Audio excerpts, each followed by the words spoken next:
Hi all, எல்லோரும் எப்படி இருக்கீங்க? நல்லா இருக்கீங்களா? லாஸ்ட் வீக்கே இந்த வீடியோ நான் போஸ்ட் பண்ணணுன்னு நினச்சேன், ஆனால் கொஞ்சம் டிலே ஆகிடுச்சு. இந்த வீடியோவுக்கு நான் வாய்ஸ் ஓவர் கொடுக்கும்போது நம்ம சேனல் வந்து 500 சப்ஸ்கிரைபர் ரீச் பண்ணிட்டோம். யூடியூப்பில் இது ரொம்ப சின்ன மைல்ஸ்டோன் தான். எங்களுக்கு இது ரொம்ப பெரிய ஒரு மோட்டிவேஷனை கொடுத்துருக்கு. நம்ம சேனலை சப்ஸ்கிரைப் பண்ண எல்லாருக்குமே ரொம்ப தேங்க்ஸ். முடிஞ்ச அளவுக்கு நல்ல ஒரு யூஸ்ஃபுல்லான கான்டென்ட் க்ரியேட் பண்ணணுன்றது தான் எங்களோட எண்ணம். என்னோடய வீடியோஸ் உங்களுக்கு பிடிச்சிருந்தா கண்டிப்பாக சேனலை சப்ஸ்கிரைப் பண்ணுங்கள். தேங்க்ஸ் நோட்டோட இன்றைக்கான வீடியோக்குள்ளே போயிடலாம். இப்போ சென்னையில் ஆன் அண்ட் ஆஃப் மழை இருக்கிறதுனால செடியெல்லாம் ரொம்ப ஃப்ரெஷ்ஷாக இருக்க மாதிரி இருக்குது. ரீசன்ட் டேஸாகவே மைண்ட் வந்து ரொம்பவே ஆக்குப்பைடாக இருக்குது. நிறைய யோசிக்கிறதுக்கு இருக்குன்றதுனால எப்போவுமே அதே யோசிச்சுட்டு இருக்க மாதிரி இருக்குது. ஹோம்மேக்கராக இருக்கிறதுனால ஒரு பெரிய டிஸ்அட்வான்டேஜ் வந்து நமக்கு அதை வெண்ட் அவுட் பண்ணுறதுக்கு ஒரு இடம் இல்லைன்றது தான். இப்போலாம் எனக்கு அந்த மாதிரி ஒரு சுச்சுவேஷன் வருதோ, நான் வந்து வீடு க்ளீன் பண்ணுறதுலையோ இல்லை வீடு ஆர்கனைஸ் பண்ணுறதுலையோ வந்து இறங்கிடுவேன். இந்த வாட்டி கொஞ்சம் செடியெல்லாம் வாங்கிட்டு வந்தேன்.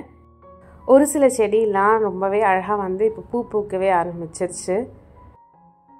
இந்த செடி நான் முன்னாடி பார்த்ததே கிடையாது. இப்போ நான் நர்சரிக்கு போனப்போ தான் பார்த்தேன். இதோட லீவ்ஸ் பார்க்க சரி கொஞ்சம் டிஃப்ரெண்ட்டாக இருக்கேன்னு நான் அப்புறம் கேட்டேன் அவங்கக்கிட்ட, இது என்ன செடின்னு. மயில் மாணிக்கம்னு சொன்னாங்க. அப்புறம் இதில் பூ பூக்குன்னு சொன்னோடனே எனக்கு இன்னுமே சந்தோஷமாகிடுச்சு. சரி டக்குன்னு வாங்கிட்டு வந்துட்டேன். நான் வாங்குறப்ப இது ரொம்ப குட்டி செடியாக இருந்தது, இப்போ நல்லா வளர்ந்துருச்சு. கூகுளில் இதோட பேர் சர்ச் பண்ணி பார்க்கும்போது சைப்ரஸ் வைன்னு வந்திருந்தது. நல்ல ஒரு பிங்க் கலரில் இதோட பூ இருக்குது. சாட்டர்டே காலையில் எதுவும் லஞ்ச்லாம் பேக் பண்ண வேலை இல்லைன்றதுனால கொஞ்சம் லேட்டாக தான் சமைக்கவே ஆரம்பித்தோம். இன்றைக்கி வந்து ரொம்ப சிம்பிளான சமையல் தான். ரசம், பேபி பொட்டேட்டோ ஃப்ரை. ஹன்சிகா எழுந்துக்கிறதுக்கு முன்னாடியே பாப்பா எழுந்திரிச்சிட்டாங்க. சரி கொஞ்சம் ஹன்சிகாவை தூங்க விட்டுட்டேன். ஸ்கூலில் ஸ்போர்ட்ஸ் டே வரப்போகுது. ஹன்சிகா வந்து யோகாவில் பார்ட்டிசிபேட் பண்ணுறதுனால டெய்லி ப்ராக்டிஸ் பண்ணுறாங்களா, அதனால கொஞ்சம் டயர்டாக இருக்குதுன்னு சொன்னாங்க. அதனால் தூங்க விட்டுட்டேன். மோஸ்ட்டாக சாட்டர்டேஸில் தான் டைம் கிடைக்கும் நல்லா எண்ணெய் வச்சு தலைக்கெல்லாம் குளிக்க வைக்கிறதுக்கு. காலையில் ஃபஸ்ட்டு வேலைக்கு எண்ணெய் வச்சு விட்டுட்டேன்னா அப்படியே கொஞ்சம் நல்லா எண்ணெய் ஊறும். அதுக்கப்புறம் தலைக்கு குளிக்க வைக்கிறதுக்கு கரெக்டாக இருக்கும். முன்னெல்லாம் நல்லா எண்ணெய் வச்சு தான் நான் டெய்லி ஸ்கூலுக்கு அனுப்புவேன். இப்போல்லாம் என்னன்னு தெரியல, ரொம்ப விளையாடுறது அதிகமானதுனால தலையில் நல்லா வேர்க்குது. அப்புறம் தலையும் நல்லா பிசு பிசுன்னு ஆயிடுது, ஒரு ஸ்மெல் வந்துடும். அதனால் இப்போல்லாம் வந்து வீக்கெண்டில் தான் நல்லா எண்ணெய் வச்சு குளிக்க வைக்கிறது. பாப்பா வந்து இப்போலாம் நம்ம என்ன பண்ணுறோமோ அதை பார்த்து அப்படியே அவங்க பண்ணுறாங்க.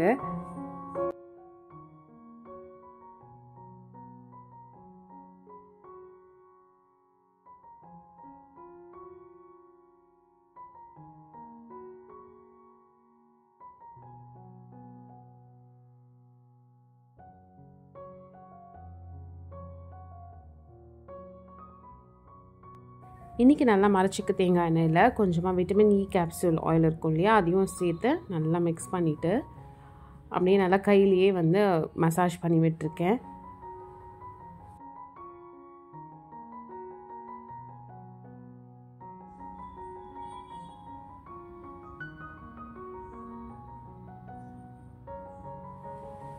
நான் வீக்கெண்ட் வேலை வந்து சண்டே அவ்வளோவா வச்சுக்க மாட்டேன். எனக்கு சண்டே வந்து எப்படி டைம் போகுதுன்னே எனக்கு தெரியாது. அதனால் சாட்டர்டேவே ஓரளவுக்கு எல்லாமே முடிச்சிடுவேன். மோஸ்ட்டாக ஹன்சிகாவுக்கு சாட்டர்டேஸில் ஸ்கூல் இருக்காது. வச்சுட்டாங்கன்னா வேறு வழி இல்லை. ஒன்று சாட்டர்டே ஈவினிங்கில் பண்ணுவேன், இல்லைன்னா சண்டே தான் பண்ண முடியும்.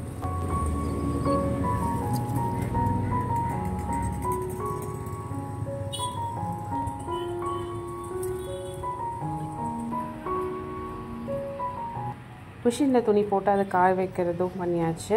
மேட் எல்லாமும் இந்த வீக் வாஷ் பண்ணியிருந்தேன். அது இல்லாமல் இப்படி தான் பால்கனியில் காய வச்சுப்பேன். இது குட்டி ஸ்பேஸ் தான், இருக்கிற இடத்துல இந்த மாதிரி தான் காய வச்சுக்கிறது.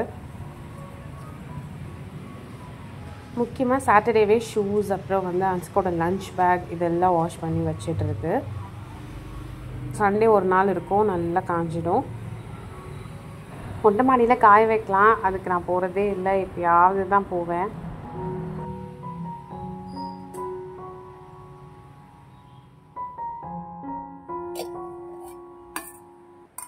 இதெல்லாம் முடிச்சுட்டு பிரேக்ஃபாஸ்ட் சாப்பிட்றதுக்கே ஒரு 10:30 11 ஆகிடும்.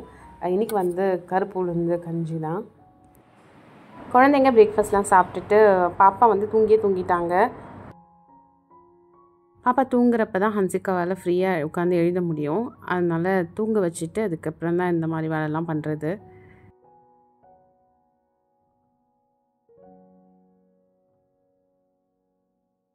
இன்னைக்கு அப்படியே என்ன சமையல்னு பார்த்துடலாம். சாதம், ரசம் இருக்குது.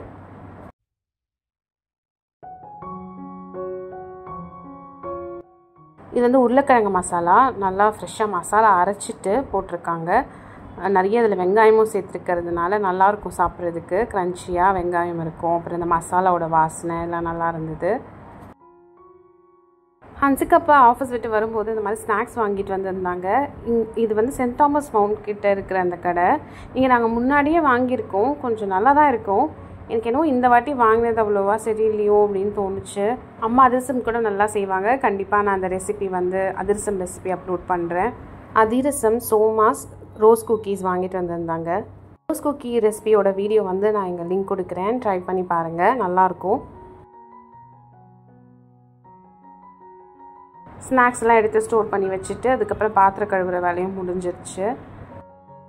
என்னோடய சாட்டர்டே ரொட்டீனில் வந்து இந்த சீப்பெல்லாம் கழுவுற வேலையும் கண்டிப்பாக பண்ணிடணும். ஒரே டைமாக எல்லாத்தையுமே போட்டு வாஷ் பண்ணி வச்சுருவேன். ஹேர் கேரில் இது ரொம்ப முக்கியமான ஸ்டெப். தலையை வந்து நல்லா ஷாம்பு போட்டு வாஷ் பண்ணுறது மட்டும் இல்லை, சீப்பும் நல்லா நீட்டாக கழுவி வச்சுக்கணும். இன்னும் டேண்ட்ரஃப்லாம் இருந்துச்சுன்னா அட்லீஸ்ட் 2 days once ஆவது நம்ம கழுவி வச்சுக்கிறது தான் நல்லது. நான் வந்து பாப்பா தூங்குறப்பவே ஹன்சிகாவே குளிக்க வச்சிடலான்னு நினச்சேன். ஆனால் பாப்பா எழுந்துட்டாங்க. இப்போ நாங்கள் இல்லைன்னா அழுவாங்க. அப்புறம் அவங்களும் வந்து ரெஸ்ட் ரூம் கிட்டே வந்துடுவாங்க. அதனால் நான் என்ன பண்ண போகிறேன்னா இந்த மாதுளம் பழத்தை உரித்து ஒரு பவுலில் போட்டு கொடுத்தேன்னா அழகாக உட்காந்து சாப்பிட்டுட்டு இருப்பாங்க.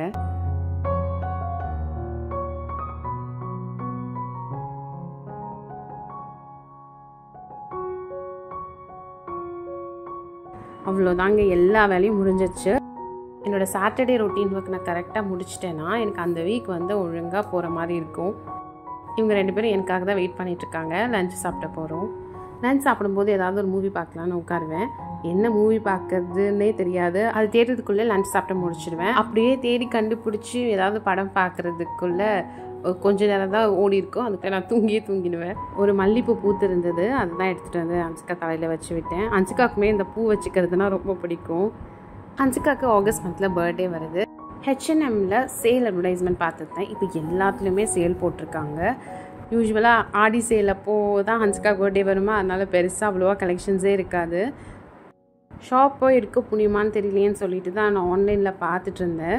பர்த்டேக்காக இல்லைனாலும் ரேண்டமாக போட்டுக்கிறதுக்கு தேவைப்படுமேன்னு சொல்லிட்டு தான் பார்த்தேன். அதில் பார்க்கும்போது நல்ல ஒரு டீலில் வந்து டெனிம் பேண்ட் வந்து எனக்கு கிடச்சிது. இதோட குவாலிட்டி வந்து நல்லாயிருக்கும் அப்படின்றது நான் கேள்விப்பட்டிருக்கேன். ஸோ ஒரு வாட்டி வாங்கி பார்க்கலாம் எப்படி இருக்குன்னு சொல்லிட்டு தான் வாங்கினேன். நான் எக்ஸ்பெக்ட் பண்ண மாதிரியே துணியோட குவாலிட்டி வந்து ரொம்ப ரொம்ப சூப்பராக இருந்தது. வந்து 2 செட்டாக இருந்தது. அதே மாதிரி 2 டிஃப்ரெண்ட் காம்போவில் இருந்தது. பிளாக் அண்ட் இந்த ஐஸ் ப்ளூ ஒன்று, இன்னொரு செட் ஆஃப் காம்போ வந்து ice blue and dark blue. அதுவுமே எனக்கு ரொம்ப பிடிச்சது. ஆனால் அந்த டார்க் ப்ளூ கலரில் ஹன்சிகா கிட்ட ஆல்ரெடி ஒரு ஜீன் இருக்குது, பிளாக் இல்லைன்னு சொல்லிட்டு நான் இது வாங்கினேன். இது வந்து ஃப்ளேர்டு பாட்டமில் வரும்னு நினைக்கிறேன். துணி வந்து நல்லாவே ஸ்ட்ரெச்சபிளாக இருந்தது. ரொம்ப ரொம்ப எனக்கு பிடிச்சிருந்தது. குவாலிட்டி ரொம்ப சாஃப்டாக இருந்தது. இது வந்து இதோட ஒரிஜினல் ப்ரைஸ் வந்து 2700 கிட்ட. நான் ஆஃபர் ப்ரைஸில் வாங்கும்போது 1100 கிட்ட இருந்தது. எனக்கு ரொம்பவே 2 ஜீன் அந்த ப்ரைஸ் ரேஞ்சில் வந்து ரொம்பவே நல்ல ஒரு ஆஃபராக தெரிஞ்சுது. ஆன்லைனில் அப் டு 60% வரைக்குமே சில ப்ராடக்ட்ஸில் வந்து டிஸ்கவுண்ட் இருக்குது. செக் பண்ணி பாருங்கள்.